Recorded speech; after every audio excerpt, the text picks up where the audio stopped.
लगी चाहिए। हेडिंग डालो सारे बच्चे, सेगमेंटेशन। तो जो आज का टॉपिक है उसका नाम है सेगमेंटेशन। सेगमेंटेशन को हम मेटामेरिज्म भी कहते हैं, मेटामेरिज्म भी कहते हैं। तो ये चीज हम क्या पढ़ रहे हैं, तो हम वो हेडिंग पढ़ रहे हैं जिन बेसिस पे एनिमल्स को बांटा गया है। ठीक है, तो हम अगर हम काउंटिंग करें तो मेरे हिसाब से 5th है ये हेडिंग जिसके बेसिस पे हम किसको बांट रहे हैं, एनिमल्स को बांट रहे हैं। ठीक है, तो सेगमेंटेशन एक हेडिंग है, हाँ 6th है, तो ये 6th हेडिंग है जिसके बेसिस पे हम किसको बांट रहे हैं, एनिमल्स को बांट रहे हैं। तो सबसे पहले हम समझेंगे कि सेगमेंटेशन क्या होता है, सेगमेंटेशन की क्या डेफिनेशन होती है। तो सेगमेंटेशन क्या होता है, it is the phenomena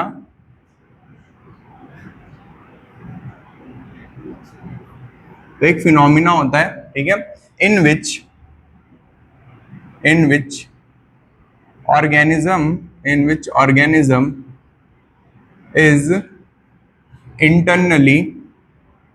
organism is internally and externally divided into various segments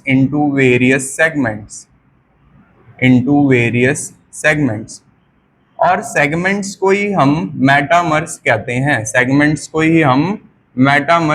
हैं, तो इसलिए सेगमेंटेशन का दूसरा नाम क्या होता है, मेटामेरिज्म नाम होता है। तो सवाल ये आता है कि इसका मतलब क्या हुआ कि ऑर्गेनिज्म डिवाइडेड है एक्सटर्नली और इंटरनली। ठीक है, तो अगर मैं तुमसे बोलूं कि अगर हम अपनी बात करें तो हमारी बॉडी जो है उसमें इंटरनली डिवीजन है या एक्सटर्नली डिवीजन है, तो क्या आंसर दोगे बताओ।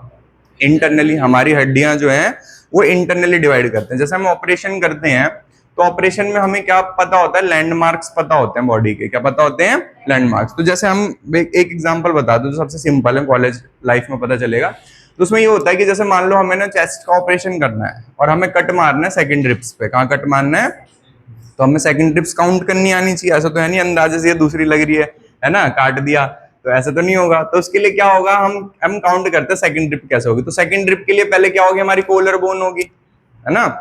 देखा ना यहाँ पे आजकल टाइट करके दिखाते रहते हैं कि हमारी कोलर हड्डी दिख रही है या बोन दिख रही है, कोलर ही शायद कहते हैं उसे। तो इस तरीके से जब स्लाइड करोगे तो यहाँ पे एक गड्ढा आएगा, यहाँ से इस वाली हड्डी से ऐसे स्लाइड करना शुरू करो, यहाँ गड्ढा आएगा, देखो करो स्लाइड करो, उंगली मिल गया, एक गड्ढा सा मिल रहा है ना। तो पहला तो इसका पर्पस क्या होता है, इसका पर्पस होता है, मान लो किसी का माउथ पे चोट लग गई, ठीक है, या वो बेहोश है और वो खाना नहीं खा सकता, तो यहाँ पे क्या गड्ढा बना के उसके डायरेक्ट फूड पाइप में क्या डाल देते हैं, खाना, लिक्विड जो होता है उसको डायरेक्ट फूड पाइप में डाल देते हैं। तो यहाँ से खा रहा होता है इंसान, ठीक है, गले से खा रहा होता है एक तरीके से। ये बात समझ में आ गई। अब ये जो यहाँ पे स्ट्रक्चर है क्या आएगा, तो यहाँ पे एक ब्रिस्ट बोन होती है हमारी बॉडी में, उस ब्रिस्ट बोन का नाम होता है स्टर्नम। क्या नाम होता है, तो स्टर्नम का तो एक तो ये यहाँ पे कर्व दिख रहा है तुम्हें, ठीक है, ये स्टर्नम का अपर पार्ट हो गया। तो स्टर्नम जो होती है वो खंजर जैसी होती है, कैसी होती है, खंजर जैसी, ठीक है। तो इसे ब्रिस्ट बोन भी कहते हैं और ये खंजर जैसी होती है। तो यहाँ पे ये जो है इसे कहते हैं स्टर्नल नॉच। तो जो तुमने अभी टच करा वो क्या था, स्टर्नल नॉच था। तो ये जो तुमने अभी गड्ढा टच करा ये क्या आएगा, स्टर्नल नॉच। अब स्टर्नल नॉच पे सबसे ऊपर कौन लगा हुआ है भाई, कॉलर बोन। कौन लगी हुई है, कॉलर बोन को कहते हैं क्लेविकल। क्या कहते हैं, क्लेविकल। तो ये कॉलर बोन जो है ये लगी हुई है हमारी इस तरीके से, यहाँ जाके जुड़ी हुई है ये, है ना, कॉलर बोन यहाँ आके जुड़ी हुई है। समझ में आ गई बात। कॉलर बोन के नीचे होती है रिब्स। क्या होती हैं, रिब्स होती हैं। तो तुमने यहाँ पे जैसे ही टच करा तो तुमने यहाँ पे बगल वाली हड्डी को क्या फील करा कि ये कौन हो गई, क्लेविकल। अब क्लेविकल के जस्ट नीचे तुमने क्या फील करी, रिब नंबर 1। जैसे नीचे स्लाइड करोगे तो रिब नंबर 1, फिर कौन सी आ जाएगी, रिब नंबर 2। जैसे देखो ये तुम्हारी नॉच हो गई, हाँ ये क्या हो गया, कॉलर बोन। कॉलर बोन के नीचे ये क्या हो गई, रिब नंबर 1, और इसके नीचे कौन सी हो गई है, 2। अब यहाँ पे क्या करेंगे, कट। आया समझ में, ठीक है। कॉलेज में ज्यादातर जो पतले होते हैं ना बहुत ज्यादा, उनको उठाया जाता है समझाने के लिए। क्यों, क्योंकि उन पर हड्डियां दिखती हैं आराम से, तो उनको डेमो बना देते हैं कि कौन डेमो बनेगा। सबसे ज्यादा यही होता है कि डेमो कौन बनेगा, ठीक है। तो जिसकी हड्डियां अच्छी खासी दिख रही होंगी आ जाओ जी, है ना अनुभव। हाँ, डेमो कौन बनेगा, तो डेमो जो पतला होगा उसे डेमो बनाया जाता है, फिक्स है। तो इसके नीचे कौन सी हड्डी आएगी भाई पहले? हाँ, रिप्स। कौन आएगी? रिप्स। तो रिप्स आगे जुड़ी हुई होती है और पीछे जुड़ी हुई होती है। कहाँ जुड़ी होती है नैन्सी रिप्स? आगे और पीछे। आगे कहाँ जुड़ी हुई होती है? आगे जुड़ी होती है स्टर्नम पे। कहाँ जुड़ी होती है? स्टर्नम पे, जिसे ब्रिस्ट बोन कहते हैं। और पीछे कहाँ जुड़ी होती है? वर्टिब्रे पे। कहाँ जुड़ी होती है? तो रिप्स के नाम जो होते हैं वो इसी हिसाब से होते हैं। किस हिसाब से कि वो जुड़ी कहाँ कहाँ पे, जुड़ी कहाँ कहाँ पे। तो वो छोड़ो, पहले यहाँ पे रिप्स नंबर 2 बना देंगे। तो ये रिप्स नंबर क्या हो गई? 2 हो गई। तो कैसे काउंट करते हैं समझ में आ गया? कैसे काउंट करते समझ में आ गया? अब मान लो किसी का पैर सुन करना है ना। तो पैर सुन करना है, उसके लिए यहाँ पे हमारी जो बैक होती है, ठीक है, इसमें लोअर बैक पे 2 डिंपल्स होते हैं छोटे छोटे से। क्या होते हैं? डिंपल्स। जाकर घर पे मिरर में चेक करना, ठीक है। तो बैक पे क्या होते हैं? डिंपल्स होते हैं। तो डिंपल्स क्या बताते हैं कि वो एरिया है, वो हड्डी का एक एरिया है जहां से हमारी जो नर्व्स है, स्पाइनल कॉर्ड की नर्व्स हो पैरों तक जा रही। कहां तक जा रही है? तो वो हमें बताता है कि हमारा L4 L5 है। ये कौन सा एरिया है? L4 L5। L4 L5 मतलब हमारी रीढ़ की हड्डी का लंबर वाले एरिया की चौथी हड्डी और 5वीं हड्डी है, ठीक है। हमारी 12 हड्डी होती हैं किसमें? सर्वाइकल में, ठीक है। उसके बाद कौन सी होती है? 7 होती हैं, ठीक है, 7 होती हैं। उसके बाद कौन सी होती है? 12 थोरैक्स में होती है। 7 12, उसके बाद 5 5 1 ऐसे करके होती हैं, ठीक है। तो कितनी होती है यहाँ पे सर्वाइकल में? रीढ़ की हड्डियां कितनी होती हैं? 7। फिर हमारी थोरैक्स में, ठीक है, वो कितनी होती है? 12। थोरैक्स में कितनी होती हैं? 12। फिर 5 होती हैं, फिर 5 होती हैं, ऐसे करके होती हैं। तो हमारी लंबर में भी कितनी हड्डियां हैं? 5। तो L4 L5 अगर पहचाननी है तो कैसे पहचानी जाती है? बैक पे डिंपल से, ठीक है। अब वो चाहे कितना मोटा इंसान, चाहे कितना पतला हो, डिंपल दिखेगा, ठीक है भाई। तो बैक, वो जिसके चेहरे पे ना हो, यहाँ पे लोअर बैक पे डिंपल दिख जाएंगे, ठीक है, सेंटर में एकदम, ठीक है। सेंटर के अगल बगल 2 डिंपल दिखेंगे। तो जो डिंपल हो किसको बता रहा है? L4 L5 को। अब वो किस लिए होता है भाई? कि इस जगह पे अगर हम इंजेक्शन लगाएंगे तो यहाँ पे क्या हो जाएगी? इसकी लोअर बॉडी क्या हो जाएगी? सुन्न हो जाएगी। समझ में आ गई बात? तो ये हम कैसे, हमारी बॉडी में ये जो डिवीजन बने वो किसकी मदद से बने? हड्डियों की मदद से। और हड्डियां हमारी बॉडी में बाहर है अंदर है? अंदर। तो हमारी बॉडी में ऑर्गन्स को पहचानने के लिए, किसी एरिया को पहचानने के लिए हमारी बॉडी को डिवाइड हो रखा है। कैसे हमारी बॉडी डिवाइड हो रखी है? तो हमारी बॉडी सिर्फ इंटरनली डिवाइड हो रखी है, ठीक है। अब मान लो इंसेक्ट्स की बात करें। किसकी बात करें? तो चींटी में तुम बोलोगे मैं चींटी की गर्दन अलग कर दोगे। हाँ सर, ये इसकी अलग गर्दन हो गई। बिल्कुल परफेक्टली कर देंगे। क्यों कर देंगे? क्योंकि उसकी गर्दन अलग से दिख रही है ना। उसके पैर अलग कर देंगे भाई। तो ये उसका धड़ हो गया, उसके पैर अलग कर दिए, उसके पैर अलग कर दिए। क्यों अलग कर पा रहे हो भाई? बिकॉज वो अलग अलग दिख रहे हैं। तो इसकी बॉडी कैसे डिवाइड हो रखी है? चींटी की एक्सटर्नली डिवाइड हो रखी है। हमारी कैसे डिवाइड हो रखी है? इंटरनली डिवाइड हो रखी है। अब जो ऑर्गेनिज्म जिनकी बॉडी इंटरनली भी डिवाइड हो रखी है और एक्सटर्नली भी डिवाइड हो रखी है, तो उनको हम ट्रू सेगमेंट वाला कहते हैं। क्या कहते हैं? ट्रू सेगमेंट वाला कहते हैं। और जिनमें या तो एक्सटर्नल हो या तो इंटरनल हो। हमारे अंदर क्या है? सिर्फ इंटरनल। क्या आएगा? सिर्फ इंटरनल।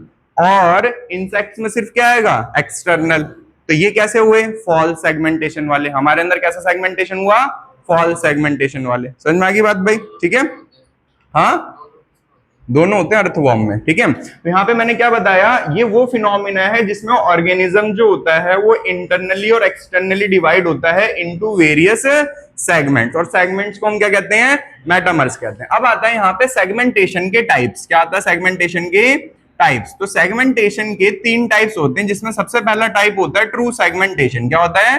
True segmentation. दूसरा टाइप होता है, उसे कहते हैं फॉल्स सेगमेंटेशन, ठीक है। और तीसरा टाइप होता है सूडो सेगमेंटेशन। अभी बताता हूं, ठीक है। उसे हम कहते हैं सूडो सेगमेंटेशन। Pseudo segmentation. तो यहां पे तुम्हारे सामने 3 तरीके के सेगमेंटेशन है। एक आएगा ट्रू सेगमेंटेशन, एक आएगा फॉल्स सेगमेंटेशन और एक आएगा सूडो सेगमेंटेशन, ठीक है भाई ऋषभ? ठीक है। ट्रू सेगमेंट कौन से थे ऋषभ? जिनकी बॉडी एक्सटर्नली एंड इंटरनली दोनों तरीके से डिवाइडेड हो, ठीक है। तो ट्रू सेगमेंटेशन क्या होता है? इसमें लिखेंगे organism, these are the organism in which body is divided, जिनकी बॉडी डिवाइडेड होती है इंटरनली और एक्सटर्नली दोनों तरीके से। इंटरनली और तो इंटरनली एंड एक्सटर्नली लिखा जाता है, इंटरनली एंड एक्सटर्नली बोथ, ठीक है। तो यहाँ पे लिखते हैं these are the organism in which body is divided internally and externally. तो इनके अंदर इंटरनल एंड एक्सटर्नली दोनों तरीके से डिवाइड होती है। फॉल्स सेगमेंटेशन क्या होते हैं, तो इसमें लिखेंगे these are the organism, these are the organism, these are the organism, तो ये वो ऑर्गेनिज्म होते हैं। These are the organism in which, these are the organism in which body is divided, body is divided internally या externally. तो body divide हो रखी है इंटरनली या एक्सटर्नली, तो या तो इंटरनली है या एक्सटर्नली है, ठीक है, बोथ नहीं है। सूडो सेगमेंटेशन क्या होता है, तो इस पे आने से पहले पहले इनके एग्जांपल लिखेंगे। तो ट्रू सेगमेंटेशन किसके अंदर देखने को मिलता है भाई, अर्थवॉर्म में। किसमें देखने को मिलता है, अर्थवॉर्म में। और अर्थवॉर्म जो होता है वो जिस फाइलम से बिलोंग करता है उसका नाम होता है एनिलिडा। क्या नाम होता है, एनिलिडा, ठीक है। तो एनिलिडा, एनिलिडा जो होता है, एनिलिडा का नाम इसी वजह से एनिलिडा पड़ा है क्योंकि इसमें सेगमेंटेड बॉडी होती है, तो यही इनका फीचर होता है। अब आते हैं फॉल्स सेगमेंटेशन में। तो फॉल्स सेगमेंटेशन का एग्जांपल क्या हो गया, ह्यूमन। ह्यूमन में कौन सा सेगमेंटेशन होता है, इंटरनल या एक्सटर्नल, इंटरनल सेगमेंटेशन होता है। और यहाँ पे लिखेंगे आर्थ्रोपोडा। तो आर्थ्रोपोडा किसका होता है, इंसेक्ट्स का। तो इंसेक्ट्स में कौन सा सेगमेंटेशन होता है, एक्सटर्नल। कौन सा होता है, एक्सटर्नल सेगमेंटेशन होता है। तो दो एग्जांपल हो गए किसके, फॉल्स सेगमेंटेशन के। आया समझ में, ठीक है। अब ये एग्जांपल बताओ, जैसे किसी के पास व्हाइट कॉपी होगी, दिखाओ भाई किसी के पास व्हाइट कॉपी है तो जिसपे लाइन नहीं है, ऐसी कॉपी किसी के पास जिसपे लाइन ना हो, कोई लिख रहा है ऐसी कॉपी पे, सारे लाइन वाली कॉपी वाले पे, प्योर व्हाइट कॉपी नहीं किसी पे, नहीं है, ठीक है। अब हाँ पेज होगा, फॉर एग्जांपल कोई व्हाइट पेज है, जैसे यही ले लो, ये वाला पेज ले लो, ठीक है। तो ये वाला पेज सबको दिख रहा है, ये दिख रहा है सबको पेज, है ना। इस पेज पे कोई लाइन है, नहीं है। क्या इस पेज पे बोलूं इसके कोई हिस्से हो रखे हैं, नहीं हो रखे। अगर मैं इस पे 4 लाइन खींच दूं, एक ऐसे और एक ऐसे, तो इस पेज के कितने हिस्से हो जाएंगे, 4।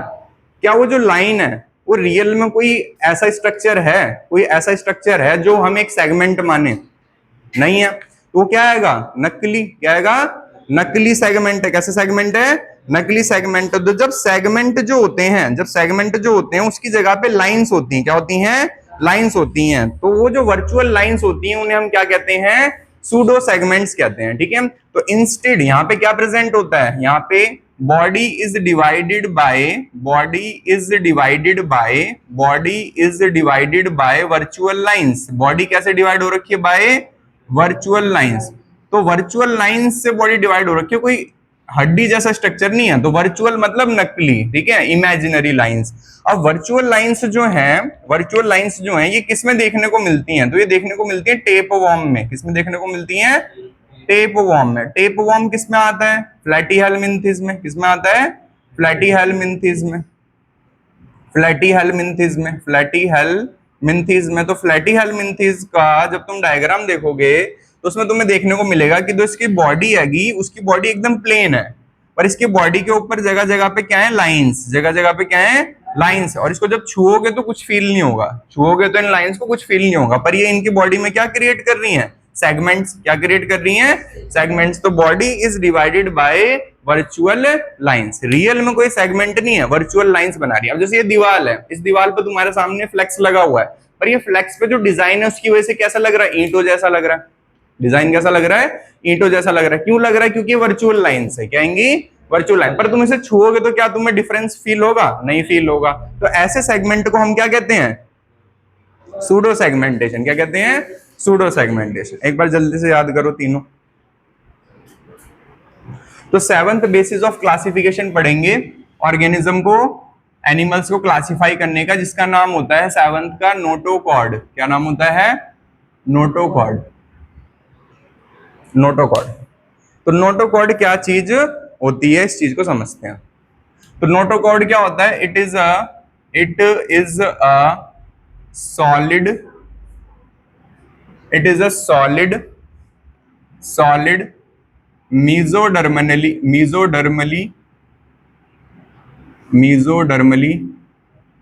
Origin structure. तो जो नोटोकॉर्ड होता है वो सॉलिड होता है, पहला करेक्टर होता है सॉलिड, मतलब अंदर से भरा हुआ होता है।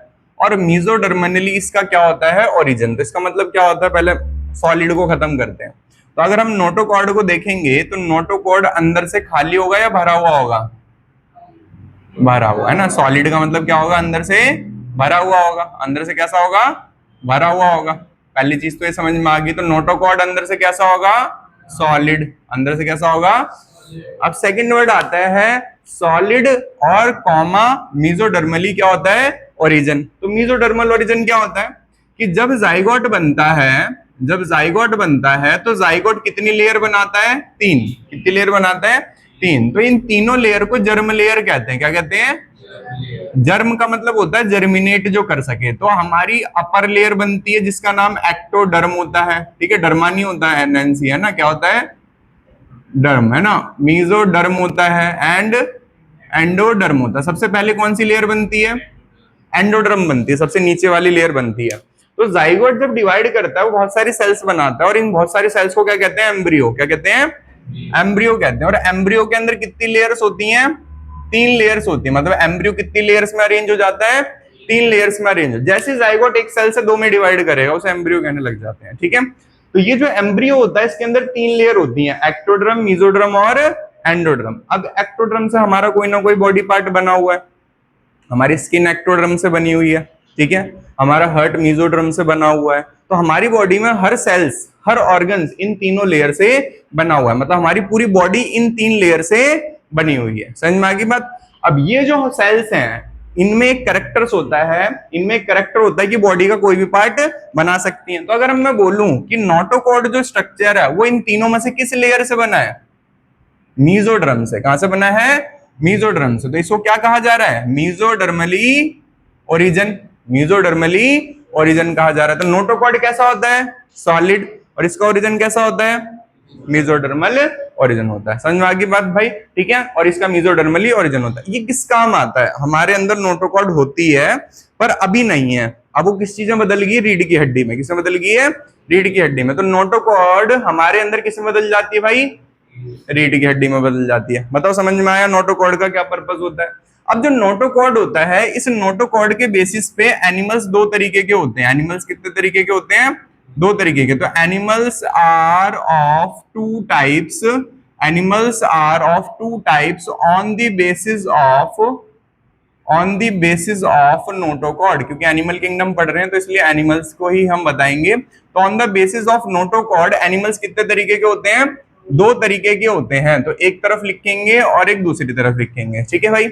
तो कौन कौन से दो तरीके के एनिमल्स होते हैं। तो एक एनिमल इस दुनिया में पाया जाता है जिसका नाम होता है नॉन कॉर्डेट। क्या नाम होता है, नॉन कॉर्डेट्स। तो नॉन कॉर्डेट्स वो होते हैं जिनके पास नोटोकॉर्ड नहीं होती है, और दूसरे होते हैं कॉर्डेट्स। दूसरे कौन से होते हैं, कॉर्डेट्स। कॉर्डेट्स वो होते हैं जिनके पास नोटोकॉर्ड होती है, जिनके पास नोटोकॉर्ड होती है। तो डेफिनेशन क्या लिखेंगे नॉन कॉर्डेट्स की, तो नोटोकॉर्ड जिनके पास नहीं होती, तो इनके पास नोटोकॉर्ड क्या होती है, अब्सेंट होती है, ठीक है। तो नोटोकॉर्ड इनके पास अब्सेंट होती है। तो ये कौन से ऑर्गेनिज्म होते हैं जिनके पास नोटोकॉर्ड नहीं होती है। तो इनका क्या एग्जाम्पल होता है भाई, इनका क्या एग्जाम्पल होता है। तो इनका एग्जाम्पल होता है P double C, P triple A and Mahsi.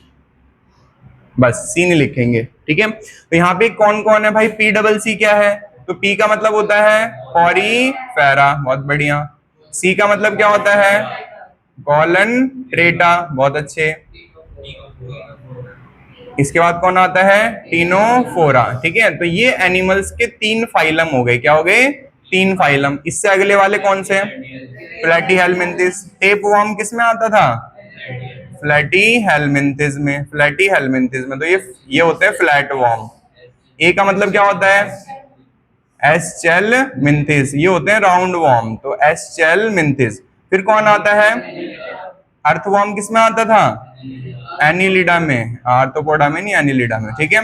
और इसके बाद कौन आता है, आर्थ्रोपोडा। इंसेक्ट्स किस में आते थे, आर्थ्रोपोडा में। किस में आते थे, आर्थ्रोपोडा में, ठीक है। अब आता है मह, ठीक है, MEH, ठीक है। तो मोलस्का कौन होते हैं भाई, मोलस्का कौन होते हैं? सिप्पी जो होती हैं, ठीक है। इसके बाद कौन आता है? इकाइनोडर्मेट्स में कौन आता है? स्टारफिश। कौन आता है? और आता है इसके बाद हेमीकॉर्डेट्स। हेमीकॉर्डेट्स, तो ये सब तुम्हें याद करा रखे हैं ऑलरेडी, ठीक है। तो ये जब एनिमल किंगडम पढ़ने हैं, है ना कीर्ति, जब एनिमल किंगडम पढ़ने हैं तो ये नाम याद होने चाहिए, ठीक है, कि एनिमल्स में कौन कौन से फाइलम आते हैं। अगर ये नाम याद है तो सारी चीजें समझ में आती रहेंगी। तो ये नाम लाइन से याद होने चाहिए। Porifera, coelenterata, ctenophora, platyhelminthes, aschelminthes, annelida, arthropoda, mollusca, echinodermates, hemichordates, ठीक है। हेमीकॉर्डेट्स, तो ये यहाँ पे जितने भी तुमने लिखे हैं 3 4 3 7 3 10, तो ये जो 10 तुमने लिखे हैं ये किसमें आते हैं? नॉन कॉर्डेट्स में। किसमें आते हैं? नॉन कॉर्डेट्स में। क्लियर होगी बात? और इससे अगला जो आता है वो कौन आ जाता है? कॉर्डेट्स। कौन आ जाता है? कॉर्डेट्स। तो हम किसमें आते हैं? कॉर्डेट्स में आते हैं। तो कॉर्डेट्स की डेफिनेशन क्या होगी बताओ? जिनमें नोटोकॉर्ड क्या होती है? प्रेजेंट होती है। जिनमें नोटोकॉर्ड क्या होती है? प्रेजेंट होती है। तो उन्हें क्या कहा जाता है भाई? कॉर्डेट्स कहा जाता है, ठीक है। जिन्हें क्या कहा जाता है? कॉर्डेट्स कहा जाता है। अब इस कॉर्डेट्स की भी फर्दर क्लासिफिकेशन है जो अभी नहीं पढ़ रहे, हम पढ़ेंगे थोड़ी देर में, पर अभी नहीं पढ़ रहे, ठीक है। फिलहाल अभी हम इसकी इतना ही लिख के छोड़ रहे हैं कि कॉर्डेट्स में क्या होती है? नोटोकॉर्ड प्रेजेंट होती है, ठीक है। तो हमने क्या क्या बताया? नोटोकॉर्ड एक ऐसा स्ट्रक्चर है जो सॉलिड है और मीजोडर्मिनली क्या है उसका? ओरिजिन है, ठीक है। नोटोकॉर्ड के बेसिस पे दो तरीके के एनिमल्स होते हैं, नॉन कॉर्डेट्स और कॉर्डेट्स। नॉन कॉर्डेट्स का मैंने लिखा जिनमें नोटोकॉर्ड नहीं होती, कॉर्डेट्स जिसमें नोटोकॉर्ड होती है, ठीक है। इनके एग्जांपल लिख दिए। इसकी फर्दर क्लासिफिकेशन होती है कॉर्डेट्स की, वो अभी नहीं लिख रहे, ठीक है, थोड़े बाद में लिखेंगे। अब यहाँ पे एक और बात लिखते हैं। तो एक और बात क्या समझेंगे हमें? पहले हेमीकॉर्डेट्स जो था, ठीक है, तो यहाँ पे एक नोट डाल के लिखेंगे। तो हेमीकॉर्डेट्स पहले कहाँ रखा हुआ था? कॉर्डेट्स में। कहाँ रखा हुआ था? कॉर्डेट्स में। तो हेमीकॉर्डेट पहले लिख लो, ये जो जिन बच्चों ने अभी तक नहीं लिखा वो लिख लो। देखो, तो यहाँ पे एक नोट करके मैं चीज बता रहा था। पहले हेमीकॉर्डेट्स को कहाँ रखा हुआ था? कॉर्डेट्स में, ठीक है। तो यहाँ पे लिखेंगे हम हेमीकॉर्डेट्स जो होते हैं इनके पास क्या होता है? Hemichordates have stomochord. क्या होती है इसके पास? स्टोमोकॉर्ड होती है। तो हमें क्या लगा था कि ये नोटोकॉर्ड है, इसके पास क्या पाई जाती है? स्टोमोकॉर्ड। और हमें क्या लगा ये क्या होती है? नोटोकॉर्ड होती है। जब हमने स्टोमोकॉर्ड को देखा तो ये जो डायग्राम, ये डायग्राम किसका भाई आरुष? नोटोकॉर्ड का। और स्टोमोकॉर्ड का जो डायग्राम होता है उसको जब तुम देखोगे तो ये अंदर से कैसी होती है? होलो। कैसी होती है? प्लस ये मीजोडर्मली ओरिजिन भी नहीं होती। तो हमें ये पता चला कि स्टोमोकॉर्ड तो ये है ही नहीं, नोटोकॉर्ड है ही नहीं, ये तो कुछ और है। तो हमने पहले से हेमीकॉर्डेट्स को पहले कहाँ रख रखा था? कॉर्डेट्स में। और बाद में जब ये पता चला कि इसके पास नोटोकॉर्ड नहीं है, नोटोकॉर्ड जैसा एक स्ट्रक्चर है जिसका नाम स्टोमोकॉर्ड है। क्या नाम है? तो इसको कॉर्डेट से हटा के अलग रख दिया गया और इसका नाम क्या दे दिया गया? हेमीकॉर्डेट्स। तो हेमीकॉर्डेट्स जो होते हैं इनके पास क्या पाई जाती है? स्टोमोकॉर्ड। और स्टोमोकॉर्ड कैसी होती है? होलो होती है। कैसी होती है?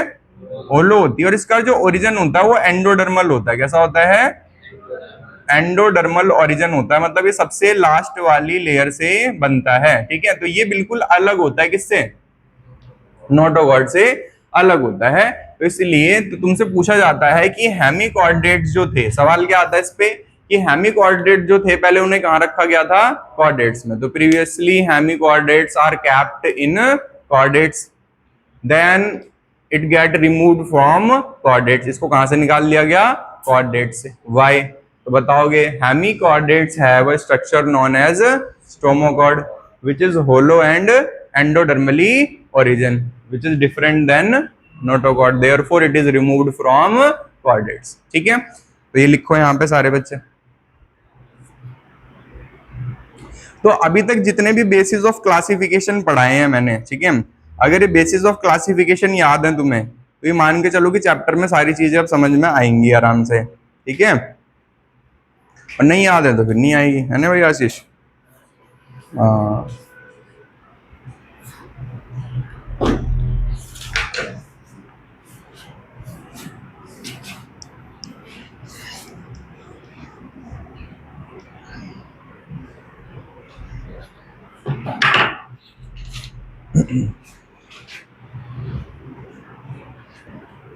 तो एक बार ध्यान दो सारे बच्चे, हमने पढ़ा कॉर्डेट्स। क्या पढ़ा? कॉर्डेट्स। तो जो कॉर्डेट्स होते हैं ये बटे हुए हैं दो हिस्से में, कितने हिस्से में बटे हुए हैं? दो हिस्से में बटे हुए हैं कोऑर्डिनेट्स। तो एक बटे हुए हैं प्रो कोऑर्डिनेट्स में, किसमें बटे हुए हैं? प्रो कोऑर्डिनेट्स में। और दूसरे बटे हुए हैं ये वर्टिब्रेट्स में, वर्टिब्रेट्स में, जिसमें हम प्रो कोऑर्डिनेट्स को नॉन वर्टिब्रेट्स भी कहते हैं, इन्हें कहते हैं हम नॉन वर्टिब्रेट्स कहते हैं। तो नॉन वर्टिब्रेट्स क्यों कहते हैं भाई इन्हें? देखो सारे बच्चे आंसर दो। प्रो कोऑर्डिनेट्स क्या है? एक कोऑर्डिनेट है। प्रो कोऑर्डिनेट्स क्या है? एक। तो बताओ भाई विवान, अगर ये कोऑर्डिनेट्स हो तो क्या इसमें नोटोकॉर्ड होगी? होगी, ठीक है।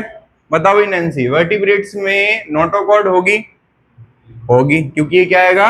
कोऑर्डिनेट्स है। तो हर कोऑर्डिनेट्स में क्या पाई जाती है? नोटोकॉर्ड। हर कोऑर्डिनेट्स में क्या पाई जाती है? नोटोकॉर्ड, चाहे वो नॉन वर्टिब्रेट्स हो चाहे वो वर्टिब्रेट्स हो, चाहे वो प्रो कोऑर्डिनेट्स हो चाहे वो वर्टिब्रेट्स हो। समझ में आया भाई अनुभव? तो हर कोऑर्डिनेट्स में क्या पाई जाएगी? नोटोकॉर्ड। क्या पाई जाएगी? नोटोकॉर्ड। क्लियर है भाई ऋषभ? ठीक है। अब जो प्रो कोऑर्डिनेट्स होते हैं, इन प्रो कोऑर्डिनेट्स के दो एग्जांपल होते हैं। कितने एग्जांपल होते हैं? तो एक तो होता है इसका एग्जांपल यूरो कोऑर्डिनेट्स। क्या नाम होता है? Euro coordinates. और दूसरा इसका एग्जांपल होता है सेफेलो कोऑर्डिनेट्स।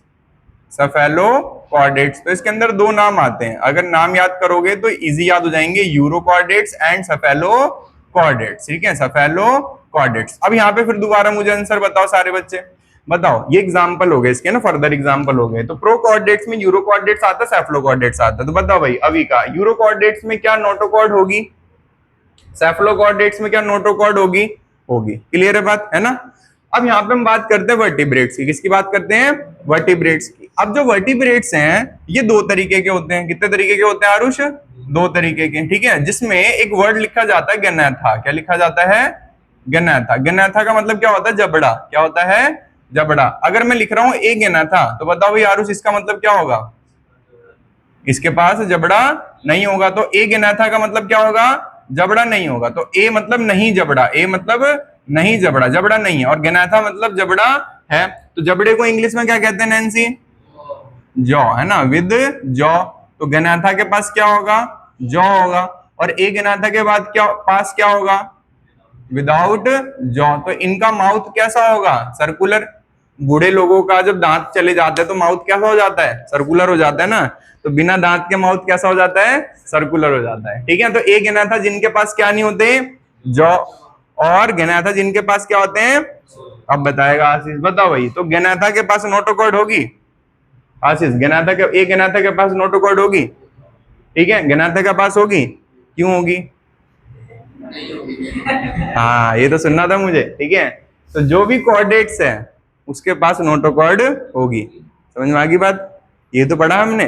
कोऑर्डिनेट्स कौन है? जिनके पास नोटोकॉर्ड है। तो ए गैनाथा पे भी होगी और गैनाथा पे भी होगी। क्लियर होगी बात भाई? ठीक है, क्लियर होगी सबको बात?